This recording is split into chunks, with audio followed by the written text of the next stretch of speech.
Why you attract toxic people. Psych explained. Number 1. If it keeps happening, it's not just them. Have you ever looked around and asked yourself, why do I keep ending up around the same kind of toxic people? Different faces, but the same patterns. Same drama.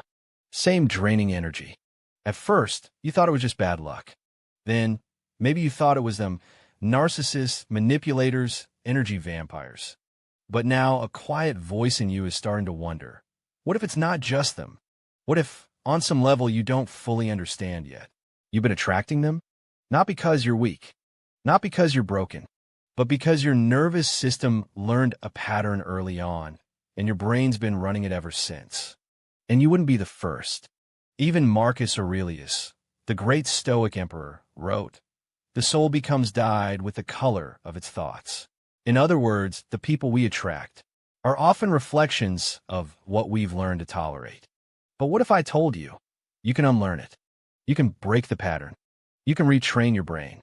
And that's exactly what we're going to do in this video. We'll go deep into the psychology of why you attract toxic people and how to become the kind of person who repels drama and radiates peace. Stick around, because by the end, you'll see yourself and the people around you through a whole new lens. Number 2, your brain was wired for familiarity, not happiness. Here's a hard truth. The human brain is not built to seek happiness. It's built to seek what's familiar, even if that familiarity is toxic. You might have grown up in a home where love felt like walking on eggshells, where affection came with conditions, where attention meant chaos or control. And so your nervous system got trained to recognize dysfunction as normal, to feel oddly safe in unstable spaces, to crave the highs and tolerate the lows.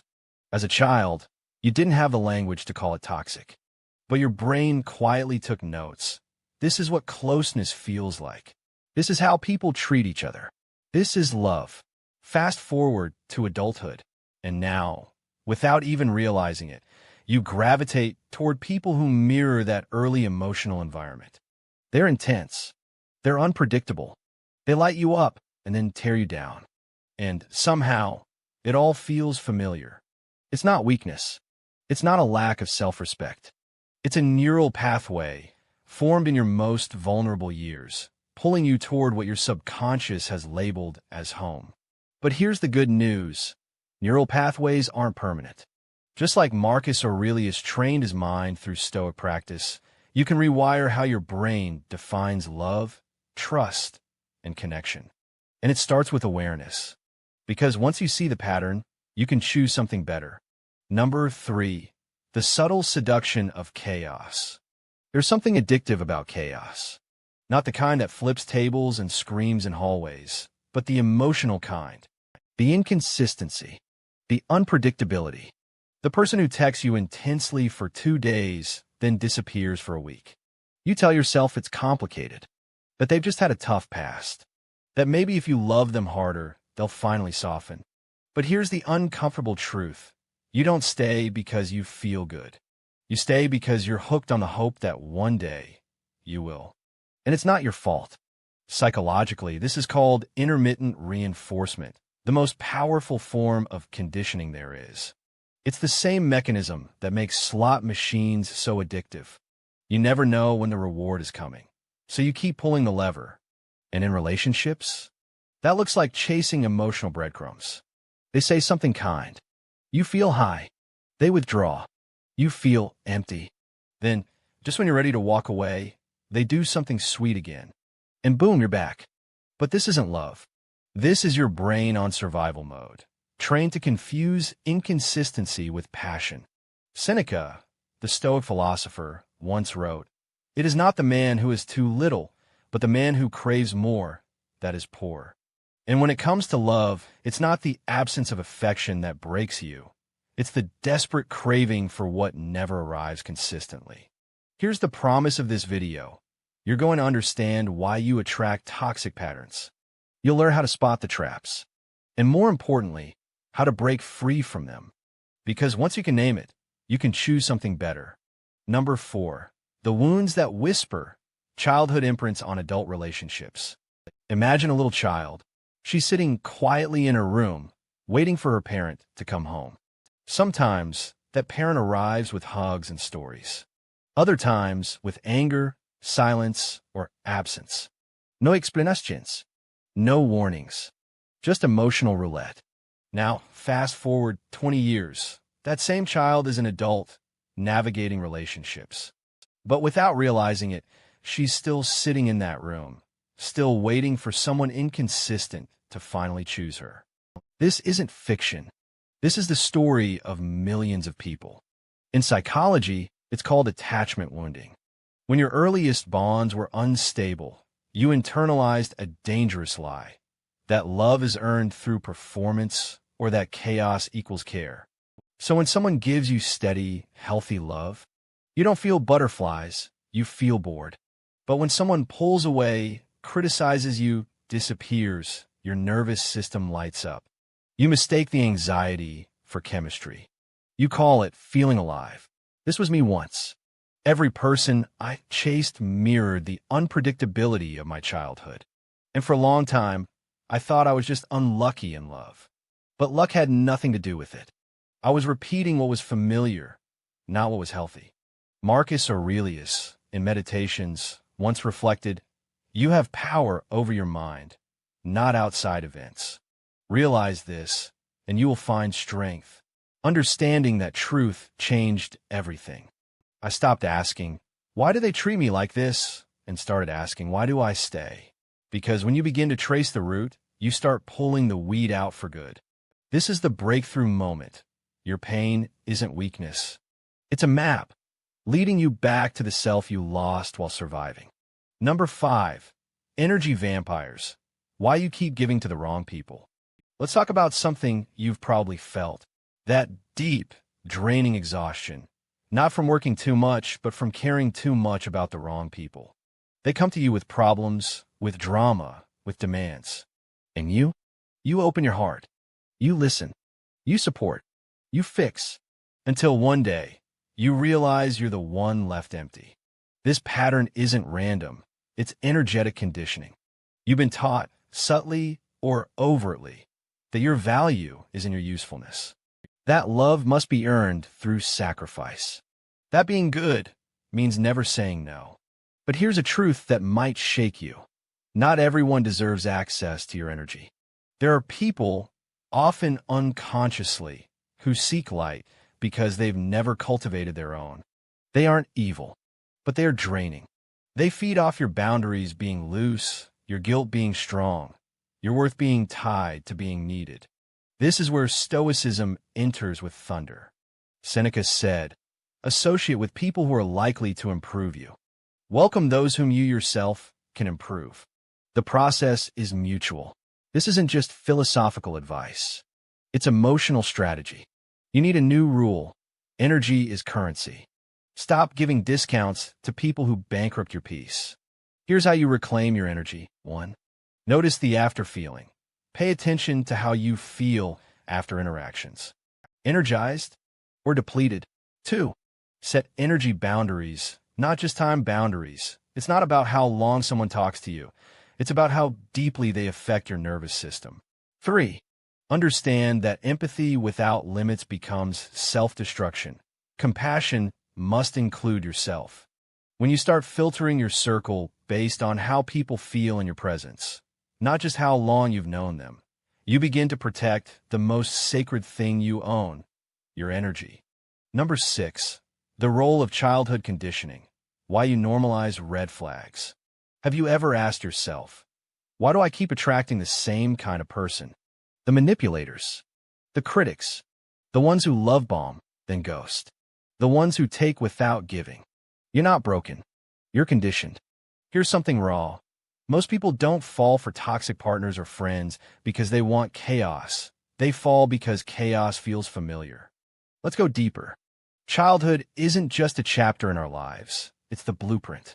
If your early years were full of unpredictability, emotional neglect, or conditional love, your brain learned.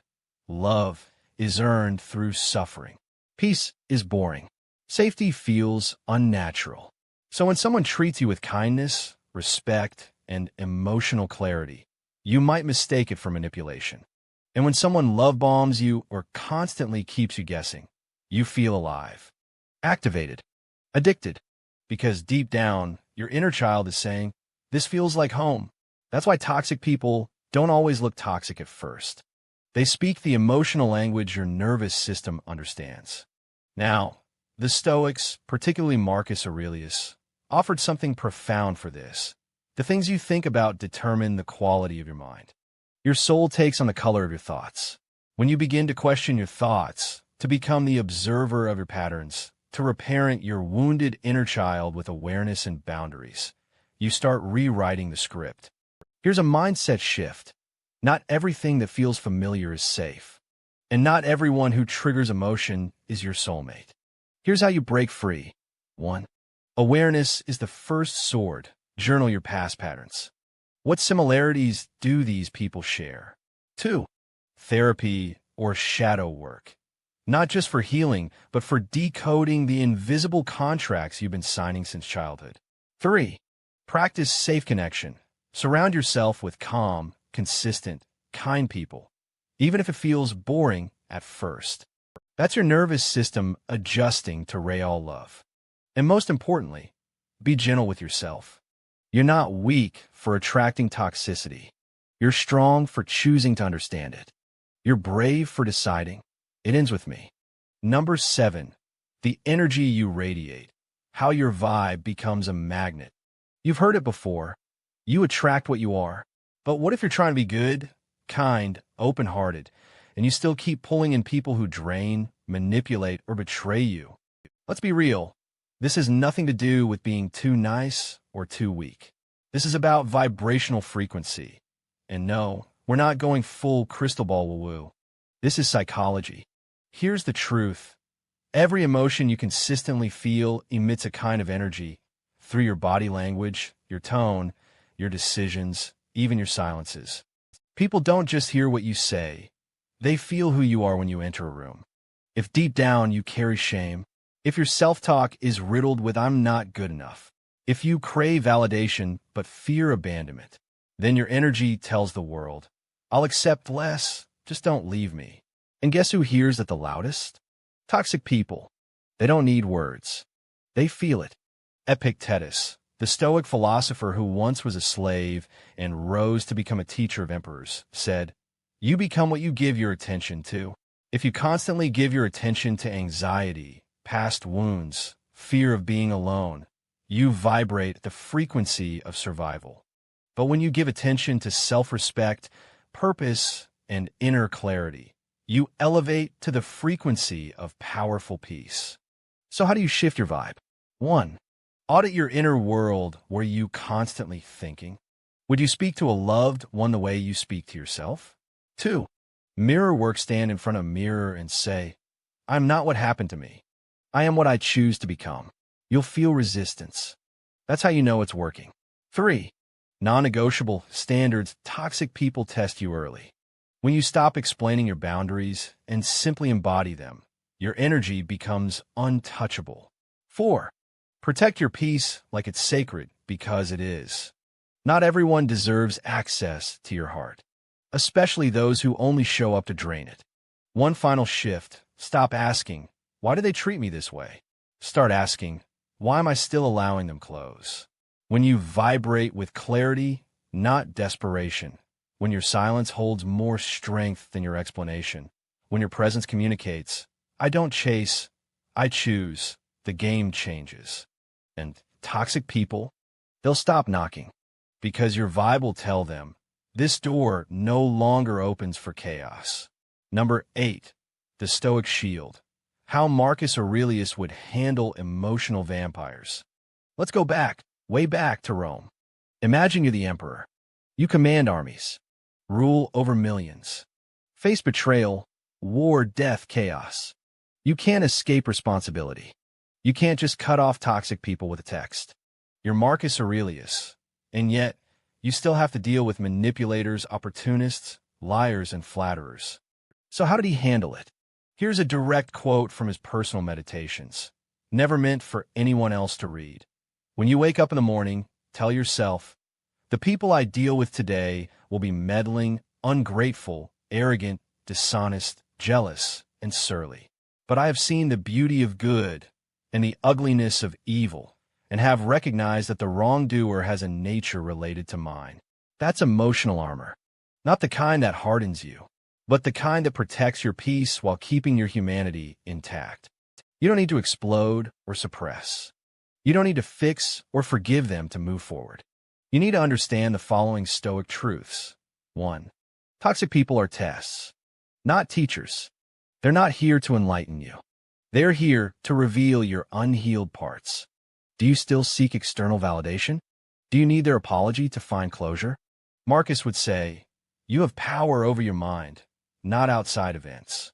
Realize this, and you will find strength. 2. Distance is mercy for both of you. Stoicism isn't about tolerance at all costs. It's about choosing inner stillness. And sometimes, silence is the most powerful response you can give to chaos. You don't have to declare war. Just stop attending battles you didn't sign up for. 3. Maintain your character. Always. Toxic people want reactions. They live off your emotional instability. So become boring to their drama. Smile. Walk away. Say no with zero guilt. Marcus Aurelius faced backstabbers in the Senate, rivals in the court, and manipulative generals. But he never let their behavior define his values. The best revenge, he said, is to be unlike him who performed the injury. Here's how you bring this into your modern life. Write down 3 values you want to live by, no matter who tests you. Every interaction, ask yourself, am I living by my values or reacting to theirs? Practice presence. Toxic people thrive in emotional autopilot, but your awareness? That's your weapon. Toxic people don't just drain you. They tempt you to betray yourself. But when you stand in your truth, calmly, consistently, you become untouchable. Marcus Aurelius didn't scream. He didn't ghost. He mastered the art of being unmoved. And in a world full of chaos, that's the ultimate flex. 9. Healing isn't just escaping. It's understanding why you stayed. Most advice on toxic people ends with a simple directive: just walk away. But if you've ever been entangled with one, you know it's not that easy. Because it's not just about who they are. It's about why you let them in. Why you kept ignoring the red flags. Why you tolerated the manipulation. Why you stayed when your soul begged you to leave. That's where real healing begins. Not by blaming them, but by becoming radically honest with yourself. Let's look at 3 deep truths most people avoid. 1. Your wounds choose your relationships. We attract what's familiar, not what's healthy. If love was inconsistent growing up, you'll confuse chaos with chemistry. If validation was rare, you'll bend yourself into pieces just to earn scraps of attention. The toxic person isn't always the villain. Sometimes, they're a mirror, reflecting the parts of us we haven't yet loved or healed. 2. You could be intelligent and still get trapped. High IQ doesn't protect you from emotional entanglement. In fact, smart people often rationalize abuse better than anyone. They're going through a lot. They didn't mean it. It's not always bad. Here's the truth. If someone makes you feel small, confused, or drained consistently, they're not your person. And the longer you stay, the more you start to lose your sense of reality. 3. You don't need closure. You need clarity. Toxic people rarely give you the clean goodbye you crave. They leave you hanging, blaming, guessing. They ghost, breadcrumb, or explode. But Stoicism teaches peace is found within, not in their apology. So ask yourself, what part of me needed them to change? What lesson did this pain teach me? How can I make sure I never repeat this cycle? That's how you grow. Here's a short practice to reinforce healing. 1. Write a goodbye letter, but don't send it. Say everything, every thought, every wound, then burn it. Let the ashes carry your closure. 2. Set new standards, not just boundaries. Boundaries keep people out. Standards decide who gets in. Write down what kind of energy, presence, and honesty you require from now on. 3. Forgive yourself. Fiercely. You stayed too long? Believe their lies? lost yourself in the process. You're not weak. You're human. And every version of you, even the wounded one, was doing their best with what they knew. Now you know more. Now you see more. So now you rise. Marcus Aurelius reminded himself daily, the impediment to action advances action. What stands in the way becomes the way. The toxic relationship wasn't a detour. It was the path, a brutal teacher, a fire that refined you. And now, you get to rebuild. Stronger, wiser, freer. Number 10. Freedom isn't avoiding people. It's choosing yourself first. If you've made it this far, you're not just someone who watches self-help content. You're someone who applies it. And that alone sets you apart. But let's be real for a moment. Understanding toxic people is only half the equation. The real revolution happens when you stop trying to be less toxic to keep someone and start being more honest to finally keep yourself. Let me leave you with one final Stoic truth from Epictetus. No person is free who is not master of himself. This isn't about hating toxic people. This isn't about cutting everyone off. It's about taking responsibility for your peace, your patterns, and your power. Because when you stop blaming the storm and start learning how to build shelter, you stop becoming a victim of your story and start becoming the author of it. Here's what I want you to do next. Subscribe to this channel, because every video is a tool to help you rebuild from the inside out. No fluff, no nonsense, just real transformation. Drop a comment. What's one toxic pattern you've decided to leave behind after watching this? Share this with someone who's stuck in a cycle they don't deserve. You never know which message will be the one that wakes them up. Like this video if it hit a nerve, if it made you pause, if it felt like it was made for you. Because chances are it was. Remember, healing isn't always loud. Sometimes it's a quiet choice to stop explaining yourself, start honoring your boundaries, and finally walk away from what doesn't serve the person you're becoming. You're not broken. You're not too much. You're just becoming someone new, and that will always scare those who only love the older, smaller version of you. So choose yourself. Every time. And I'll see you in the next video. The Stoic secret to ending the cycle. If you've ever wondered, why do I keep attracting the wrong people? You're not alone. And more importantly, you're not cursed, broken, or unworthy. You're just overdue for an upgrade in awareness. What you just heard in this video is not just psychology, it's self-liberation. Because when you understand your brain's conditioning, when you understand the hidden scripts you've been unconsciously repeating, you take the pen back from your past and start writing yourself a better ending. Let's bring back the wisdom of Marcus Aurelius one more time. The happiness of your life depends upon the quality of your thoughts. Toxic people thrive in your blind spots. They feed on unhealed wounds, blurred boundaries, and the hope that you won't change. But the moment you do change, when you pause to question your patterns, when you stop chasing validation and start choosing values, they lose power over you. This isn't about building walls. It's about building clarity. This isn't about becoming hard. It's about becoming whole. So here's the truth you needed today. You're not here to be everyone's emotional punching bag. You're here to learn, evolve, and become the kind of person who no longer finds chaos comfortable. And that, my friend, is the highest form of self-respect. If this video gave you perspective, if it made something click inside you, go rewatch it next time you feel yourself slipping into an old pattern. Because healing isn't linear, but your awareness can be your compass. And when you start living by that, toxic people don't even recognize you anymore because you've stopped dimming your light to make them comfortable in the dark. Stay sharp. Stay self-aware. Stay you.